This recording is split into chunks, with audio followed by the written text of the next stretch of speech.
Hey everybody, my name is Morgan Saunders. I'm really excited to be a part of this cohort. I'm really excited to start the process in this adventure. So to introduce myself just a little bit, I wanted to start with my credentials. I graduated from East Tennessee State University in 2013 with a degree in special education, modified and comprehensive, kindergarten through 12th grade, and then in 2017 with my master's in educational leadership and policy analysis with administration endorsement. I taught in Kingsport, Tennessee for 5 years, and then my husband and I, we wanted to move closer to family, so we picked up and we moved to a farm in southern Ohio. So I currently teach in a little place called Gallia County. I teach Title I services for a middle school. I do all the federal budget for the middle school and the high school, and then I teach 7th grade English language arts, and then I pop over to the elementary school this year and do 3rd grade intervention. So with my degree, it's a little bit flexible. It's such a small district and limited on teachers, so I kind of just bounce around.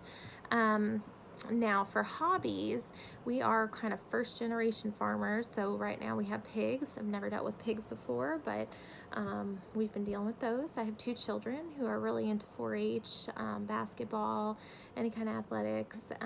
One is 9, little girl who's 9, and then I have a 5-year-old little boy.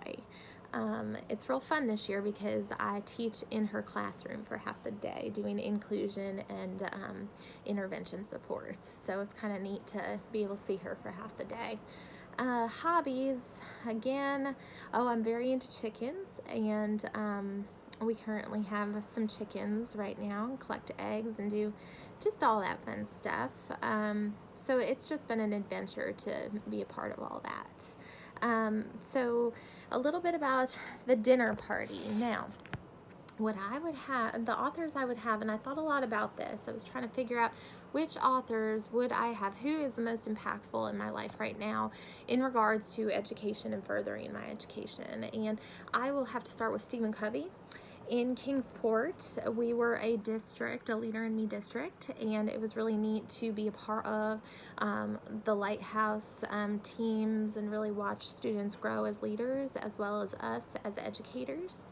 And then I moved to Ohio, and our district here is a Leader in Me district, and it was really neat because I came on board right the first year of our Leader in Me initiative, so I had already seen the progress of it being in Kingsport, and then was able to help carry that out here in Ohio. So Stephen Covey, definitely, I try to live by the habits, the 7 habits.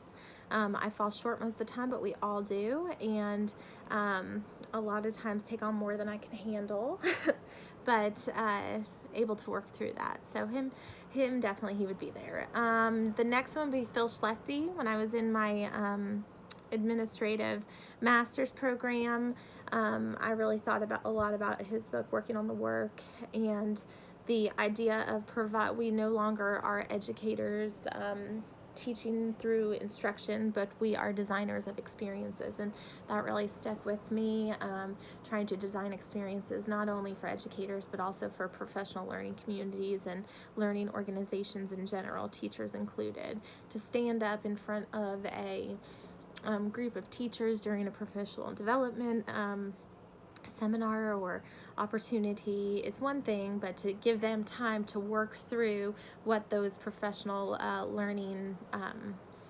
experiences could be in their classroom creates a whole nother level of understanding and application. So definitely Phil Schlechte, and then George Couros, Innovator's Mindset.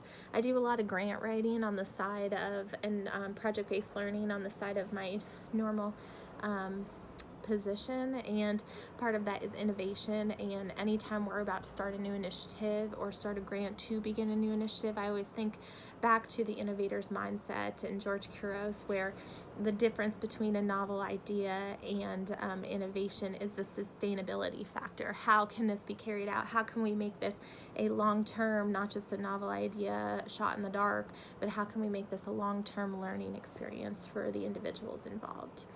And last but definitely not least is Martin Pistorius. He wrote a book called Ghost Boy.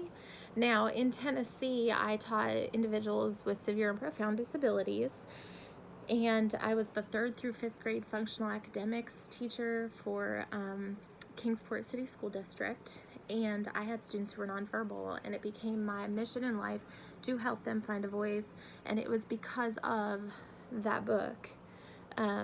Martin Pistorius was an individual who was born with, just typical functioning, and he contracted a virus which caused him to have atypical symptoms, resulting in a muscular and neurological disorder, making him nonverbal, but cognitively he was capable of learning. And I always think about least dangerous assumption.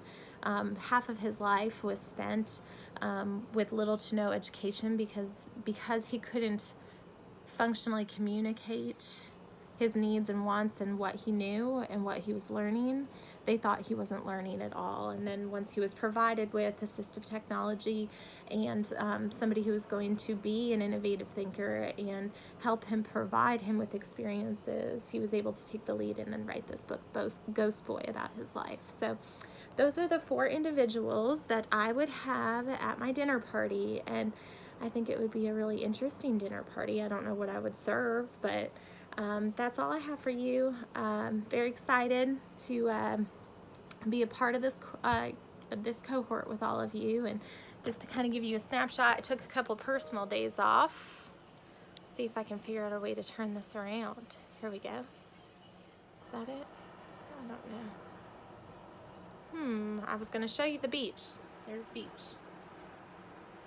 Took a couple personal days off to go to the beach. Thanks.